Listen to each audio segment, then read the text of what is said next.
January 29, 1945, 2:47 p.m., Holtzheim, Belgium. A first sergeant walks around the corner of a farmhouse and stops dead. 90 German soldiers are staring at him. Half of them are holding weapons. The other half are picking up rifles from a pile on the ground. 4 American soldiers kneel in the snow with their hands locked behind their heads. These Germans were prisoners just 20 minutes ago. 80 of them had been captured by this sergeant's company during the assault on the village. Guarded by 4 men, that was all that could be spared. Now they're free, armed and organizing to attack from the rear. A German officer steps forward, shoves an MP-40 submachine gun into the American's stomach and screams something in German. The American doesn't speak German. Neither do any of the other men around him. The officer screams again, louder, face turning red with fury. The sergeant looks at the 90 Germans, looks at his 4 disarmed soldiers, looks at the MP-40 pressed against his gut, and starts laughing. The German officer's face twists with confusion, then rage. He screams louder. The sergeant laughs harder. What happens next takes less than 60 seconds. 21 Germans will die. The rest will throw down their weapons and surrender. And First Sergeant Leonard Funk will earn the Medal of Honor for one of the most insane acts of combat courage in the entire Second World War. All because he couldn't stop laughing. Leonard Alfred Funk, Jr. was born on August 27, 1916, in Braddock Township, Pennsylvania. A steel town, its skyline dominated by smokestacks and foundries lining the Monongahela River 8 miles east of Pittsburgh. Funk grew up fast and learned responsibility early. By the time he graduated high school in 1934, he had already spent years taking care of his younger brother. The Great Depression was grinding through its 5th year. Jobs were scarce. College was nothing but a fantasy for working-class kids like him. In June 1941, with war raging across Europe and Asia, Congress extended the draft. Funk's number came up. He reported to the induction center at Wilkinsburg, Pennsylvania. He was 24 years old, 5 foot 5 inches tall, and weighed 140 pounds. The Army physical examiner looked at him and probably thought he would be suitable for desk work or supply duty. They were completely wrong. Funk volunteered for the paratroopers. In 1941, American airborne forces barely existed. The concept was brand new. Jumping out a perfectly good aircraft to land behind enemy lines and fight while surrounded by enemies, it sounded like suicide to most soldiers. But the volunteers were a different breed altogether. They had to be. Airborne training was designed to break people. 5 weeks of running, jumping, climbing, falling, and brutal physical conditioning washed out half the candidates. Then came the jump towers. Then came the aircraft. The first time a recruit stepped out of a C-47 at 1,200 feet, everything in his body screamed to grab the doorframe and hold on. The ground was impossibly far down. The wind tore at his face. His parachute was nothing but fabric and cord and faith. Funk earned his jump wings. He got assigned to Company C, 1st Battalion, 58th Parachute Infantry Regiment at Camp Blanding, Florida. The 508th shipped to England in late 1943. They joined the 82nd Airborne Division, the All-Americans, veterans of Sicily and Italy. These men had already jumped into combat. They had already killed and watched friends die in the dust and smoke of real warfare. Funk was the new guy, 27 years old, ancient by paratrooper standards. Most of his squad mates were barely 20. But Funk had something they didn't have: maturity, steadiness, the kind of quiet competence that makes men follow you into hell without hesitation. By D-Day, he was a squad leader. By the end of the war, he would be acting company executive officer. But first, he had to survive Normandy. June 6, 1944, 1:30 a.m. The C-47 Skytrain shuddered as flak exploded around it. Funk stood in the stick, the line of paratroopers waiting to jump. 60 pounds of equipment was strapped to his body. M1A1 Thompson submachine gun, ammunition, grenades, rations, medical kit. The aircraft was at 400 feet, too low for a safe jump, but the pilots couldn't climb any higher. German anti-aircraft fire was everywhere. Tracers arced through the darkness like angry fireflies. The men could hear fragments pinging off the fuselage. The Normandy invasion involved 13,000 paratroopers from the 82nd and 101st Airborne Divisions. They were supposed to land behind the beaches, secure bridges and crossroads, prevent German reinforcements from reaching the coast. Nothing went according to plan. The green light came on. Funk jumped. The prop blast hit him like a truck. Then the chute deployed, and the world went quiet. Below him was France. Occupied France, enemy territory in every direction. The D-Day airborne operation descended into chaos from the first minute. German anti-aircraft fire had scattered the formations across 50 miles of French countryside. Paratroopers were landing in flooded fields and drowning under the weight of their equipment. Others came down in the middle of German camps and were killed before they could cut free of their harnesses. Funk landed hard. His ankle twisted on impact, badly sprained, possibly fractured. The pain was immediate and intense. Every step would be agony for the next 2 weeks. But he could walk, he could fight, and that was all that mattered. He gathered his chute, buried it, and started moving.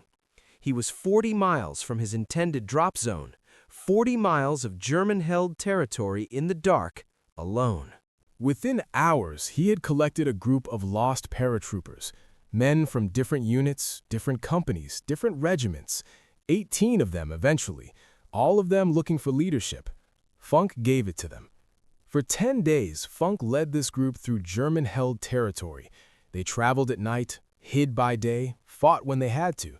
He insisted on serving as lead scout despite his injured ankle, putting himself in the most dangerous position to protect his men. They linked up with Allied forces on June 17th. Every single man survived, not one casualty. 10 days behind enemy lines, 40 miles of German-occupied France, and Leonard Funk brought them all home. He received the Silver Star, the third highest combat decoration, plus a Bronze Star for meritorious service, plus his first Purple Heart. Funk was just getting started. September 17th, 1944. Holland, Operation Market Garden, the largest airborne assault in history. 35,000 paratroopers dropping into the Netherlands to capture a series of bridges across the Rhine. British, American, and Polish forces all jumping together. If it worked, the Allies would be in Germany by Christmas. Field Marshal Montgomery's plan was ambitious, perhaps too ambitious. The paratroopers had to capture and hold 7 bridges across 64 miles of Dutch territory. Ground forces would race up a single highway to link up with them. Everything depended on speed, on surprise, on nothing going wrong. Everything went wrong. The British 1st Airborne Division landed at Arnhem, the furthest bridge. They were surrounded by SS Panzer divisions that weren't supposed to be there. For 9 days, they fought and died in the streets. Only 2,000 of 10,000 men made it out. The bridge too far entered military history as a cautionary tale. But Leonard Funk didn't know about the big picture. He only knew his mission: support the landings, secure the drop zones, kill Germans. After touching down, his company secured their objective without too much difficulty. Standard military operations. The 508th was operating near Nijmegen, helping to capture bridges that would allow ground forces to advance northward. Then, Funk noticed something that wasn't part of the plan. 3 German 20mm flak anti-aircraft guns were firing at the incoming Allied gliders. The gliders carried reinforcements, jeeps, artillery pieces, ammunition, and medical supplies. If those guns kept firing, hundreds of men would die before they even touched the ground. The gun position was dug in on high ground near Vauxhall. Approximately 20 German soldiers were manning the weapons and providing security: sandbags, camouflage, interlocking fields of fire. Funk had 3 men with him: Standard military doctrine says you need a 3-to-1 advantage to assault a prepared position. Funk had the exact opposite. He was outnumbered 7-to-1. He attacked anyway. Leading from the front, Funk and his 3-man patrol assaulted the German position. They killed the security detachment, stormed the gun emplacements, neutralized all 3 weapons in their crews. 20 Germans, 3 Americans. The guns went silent. The gliders landed safely. The Distinguished Service Cross came next, the second highest decoration for valor, 1 step below the Medal of Honor. Funk now had a Silver Star and a Distinguished Service Cross, 2 of the rarest combat decorations in the American military. Most soldiers who earned even 1 were considered heroes for the rest of their lives. Funk was still far from finished. December 16, 1944. The Germans launched their last desperate offensive. 3 armies, 400,000 men, 1,400 tanks, 1,900 artillery pieces. They crashed through the American lines in the Ardennes forest, aiming for the port of Antwerp. Hitler's plan was insane, but it almost worked. He was gambling everything on one massive attack: split the Allied armies, capture Antwerp, force a negotiated peace in the West so Germany could focus on fighting the Soviets in the East.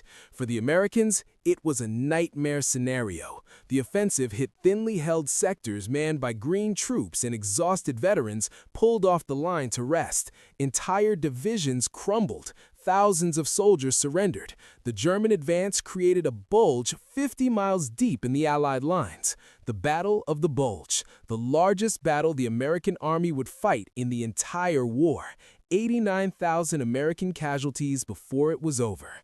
The weather was brutal. Snow, ice, temperatures dropping to 5 degrees below 0 Fahrenheit.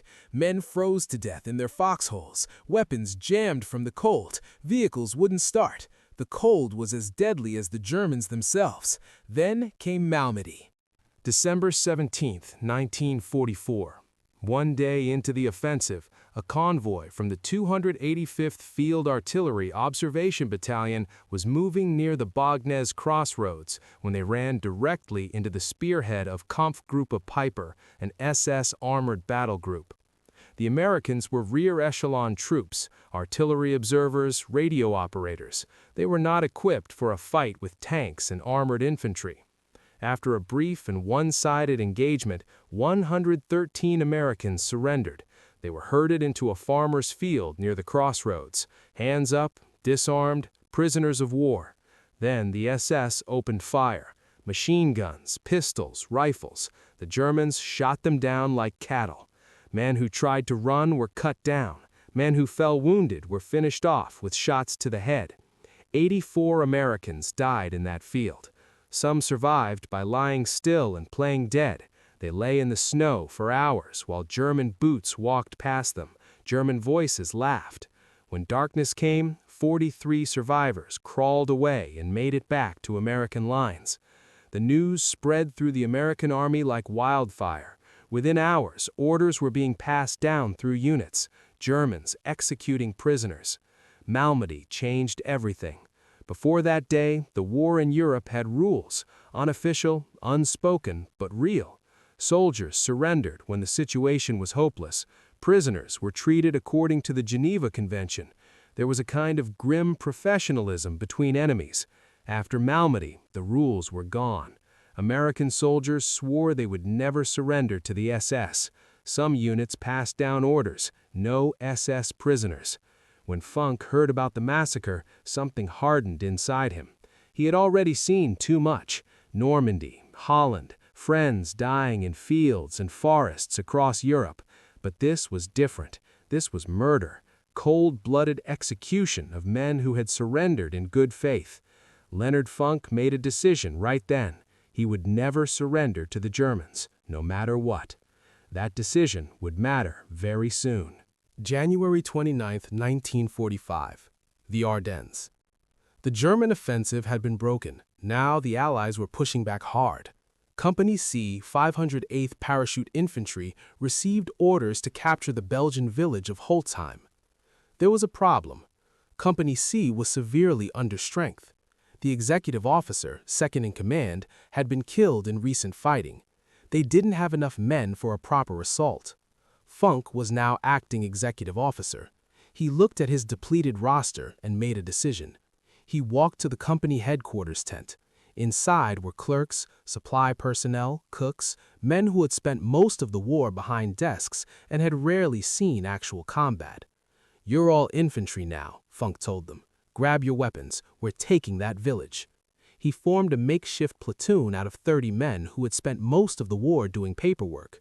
They had basic training, sure, but most of them had never fired a shot at another human being. Funk didn't care. He needed bodies. He would turn them into soldiers. The march to Holtzheim was 15 miles through waist-deep snow in a driving blizzard. Temperatures were well below freezing. German artillery shells exploded around them, harassing fire from the flanks. Funk led from the front, setting the pace despite everything. They reached Holtzheim. Funk organized the assault carefully. His clerks, his makeshift warriors, followed him into the village. 15 houses, Germans in every one, machine guns, rifles, grenades. Funk and his men cleared them all systematically. 30 prisoners were captured, not one American casualty. Another unit captured 50 more Germans on the other side of town, 80 prisoners total. They were corralled in the yard of a farmhouse. Funk looked at his exhausted men. They had been marching and fighting for hours. There was still resistance in other parts of the village, scattered German soldiers who hadn't surrendered yet. He could only spare 4 men to guard the prisoners. "Keep them here," Funk told the guards. "We'll send reinforcements when we can." Funk headed back into the fight. He had no idea what was about to happen behind him while he was clearing the rest of Holtzheim. While Funk was clearing the rest of Holtzheim, a German patrol approached the farmhouse. 10 men, maybe 20, wearing white camouflage capes over their uniforms. In the snow and confusion, they looked almost identical to American troops in winter gear. The 4 guards didn't realize the danger until it was too late. The Germans overwhelmed them, disarmed them, forced them to their knees in the snow. Then they freed the prisoners. 80 German soldiers, plus the patrol that freed them, 90 men total. They grabbed weapons from the pile. They organized quickly and efficiently. They knew exactly what they were going to do: attack Company C from the rear. Funk's company was scattered across the village, mopping up remaining resistance. They weren't expecting an attack from behind. If 90 Germans hit them while they were spread out like this, it would be a massacre. The German officer in charge, probably a lieutenant or captain, began giving orders in sharp German. "Position the machine guns here. Set up the ambush there. Wait for my signal." That was when Leonard Funk walked around the corner of the farmhouse. Funk had come to check on the prisoners. It was routine. Make sure the guards were okay, see if reinforcements had arrived. He wasn't expecting to walk into 90 armed Germans. He rounded the corner of the farmhouse and froze completely. The scene was surreal, almost unreal. His 4 guards were on their knees in the snow. The prisoners, who should have been unarmed and contained, were standing everywhere, rifles in their hands, organizing for battle. The German officer spotted Funk immediately. The first sergeant's stripes on his sleeve marked him as a leader, a prize worth taking. The officer strode forward purposefully, shoved his MP-40 into Funk's stomach, and screamed a command in German: "Surrender, drop your weapon." Except Funk didn't speak German. He had no idea what the officer was saying. The officer screamed again, louder this time. His face was red, veins bulging in his neck from the force of his shouting. Funk looked around carefully at the situation. 90 Germans, half of them already armed, his 4 men disarmed and helpless on their knees, 1 other American soldier standing beside him, equally helpless. The mathematics of survival was 0. There was no scenario where Leonard Funk could win this fight. He was outnumbered 90-1. The sensible thing, the rational thing, would be to surrender immediately. But Funk remembered Malmedy. He remembered 84 Americans murdered in a field, shot like animals, left to freeze in the snow. He had already decided he would never surrender to the Germans. So instead of complying with the German officer's demands, Leonard Funk did something completely inexplicable. He started laughing. He couldn't stop himself. Nobody knows exactly why Funk laughed in that moment. Maybe it was a deliberate ruse, a calculated tactic to confuse the enemy and buy time.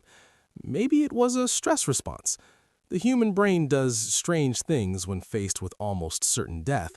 Maybe it was genuine amusement at the sheer absurdity of the situation, an officer screaming in a language Funk couldn't understand, expecting instant compliance. Funk himself later said he tried to stop laughing but simply couldn't. Something about the Germans screaming in German touched a nerve. Whatever the reason, the effect was devastating. The German officer screamed louder in response. Funk laughed harder. He bent over, shoulders shaking, and called out to his men that he didn't understand what the German was saying. Some of the German soldiers started laughing too. The tension in the farmyard became bizarre and surreal. Their officer was turning purple with rage, and this American prisoner wouldn't stop cackling. The officer was completely thrown off balance. This wasn't how prisoners behaved. They begged, they pleaded, they complied. They didn't stand there laughing while you shoved a submachine gun into their stomach. For a few critical seconds, the German officer didn't know what to do next, and Leonard Funk used those precious seconds. Still appearing to laugh and be amused, Funk slowly reached up toward his Thompson submachine gun. It was slung over his shoulder in the standard carrying position for paratroopers. The German officer watched intently, believing he was finally getting what he wanted. This was good. The American was finally surrendering his weapon. Funk's hand closed around the grip of the Thompson. He began to unsling it slowly and carefully from his shoulder. The German officer relaxed slightly. He was about to have another prisoner, another trophy to add to his capture count. Then Funk moved. In one explosive motion, faster than thought itself, he swung the Thompson down, brought the muzzle into line with the officer's body, and squeezed the trigger hard. The M1A1 Thompson fired .45 ACP rounds at 600 rounds per minute. At close range, each bullet hit like a sledgehammer blow. The rounds didn't just wound, they destroyed everything in their path. The first burst caught the German officer in the chest, center mass. 30 rounds in less than 3 seconds. The officer was dead before his body hit the snowy ground. Funk didn't stop shooting. He couldn't stop. The moment he started firing, he had committed himself completely. He was either going to kill everyone or die himself. There was no middle ground, no third option. He pivoted smoothly, still firing continuously. The Thompson sprayed an arc of hot lead across the German soldiers nearest to him.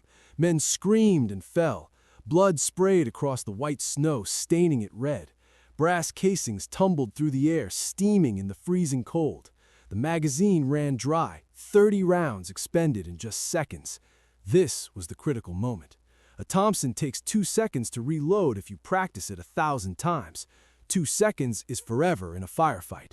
2 seconds is enough time for 90 Germans to kill 1 American.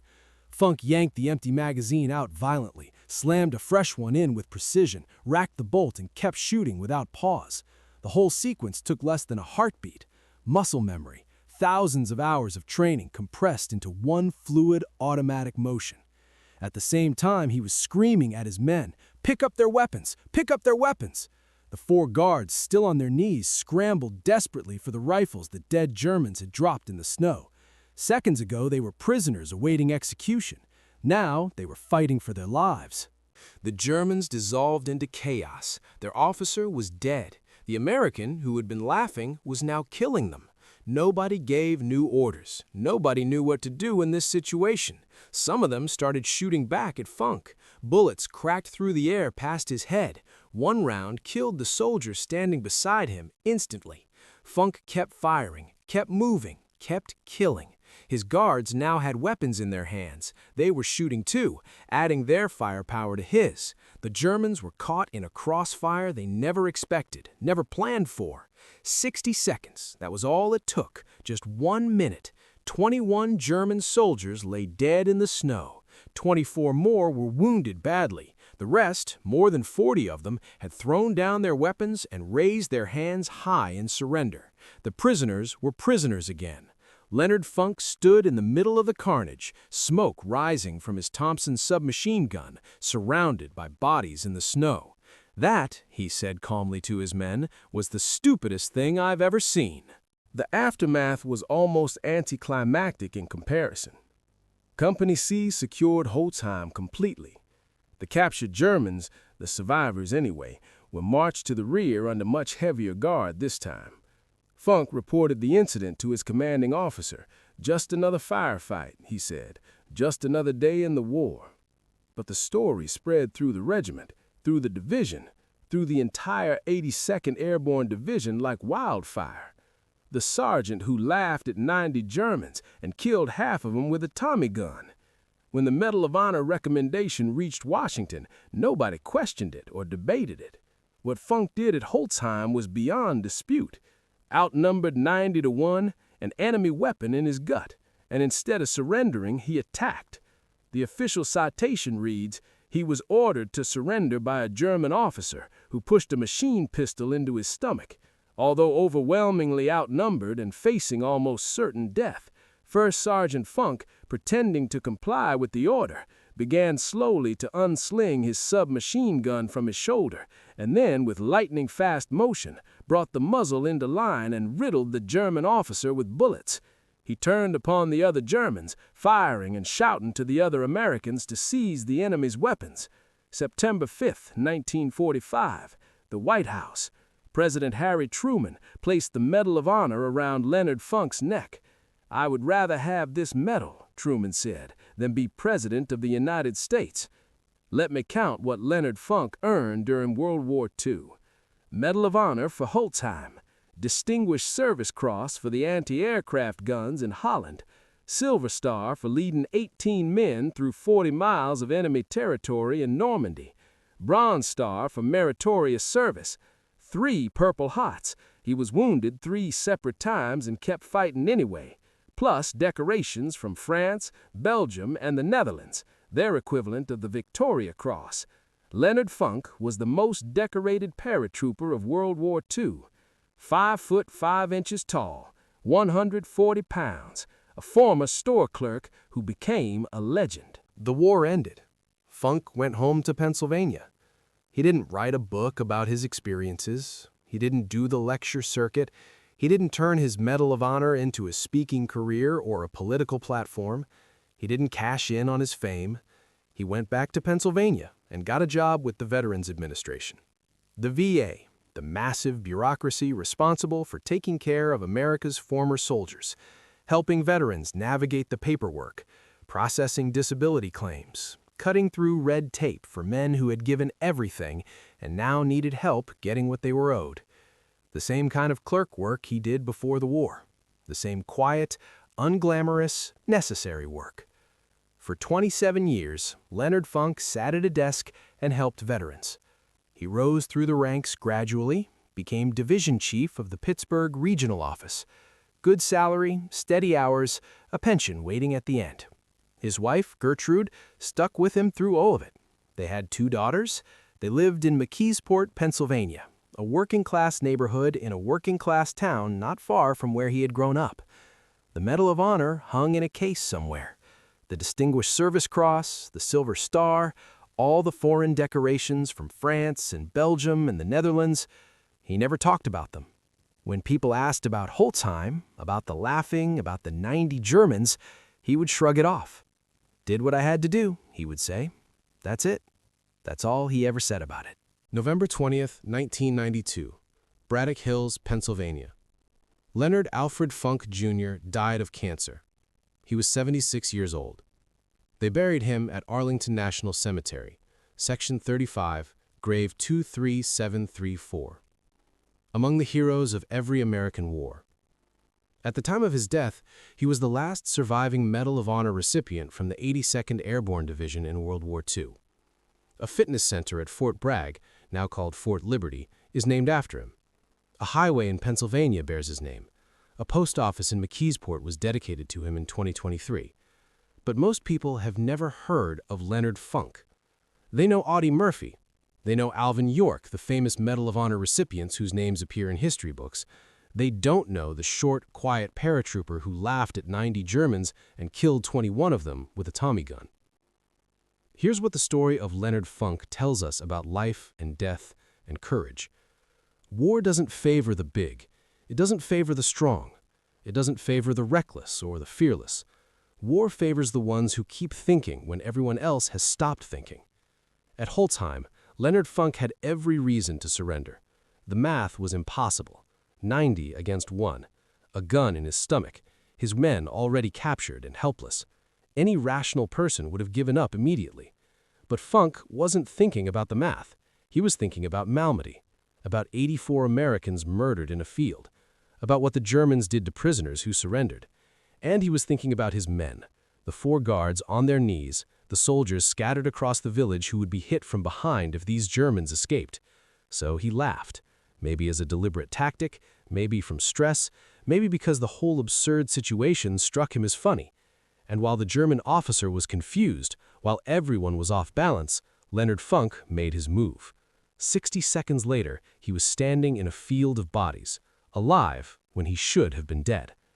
There's a quote often attributed to President Truman about the Medal of Honor. "I would rather have this medal than be President of the United States." He said it to Leonard Funk, September 5, 1945, the White House Rose Garden. Think about that carefully. The most powerful man in the world, the man who had just ended World War II, the man who would reshape the entire global order in the coming years, looking at a 5'5" former store clerk from Pennsylvania and saying, "I would rather be you." Because what Truman understood, what everyone who reads the Medal of Honor citations understands, is that real courage isn't about size or strength or training or military skill. Courage is what you do when there's a gun in your stomach and 90 men want you dead.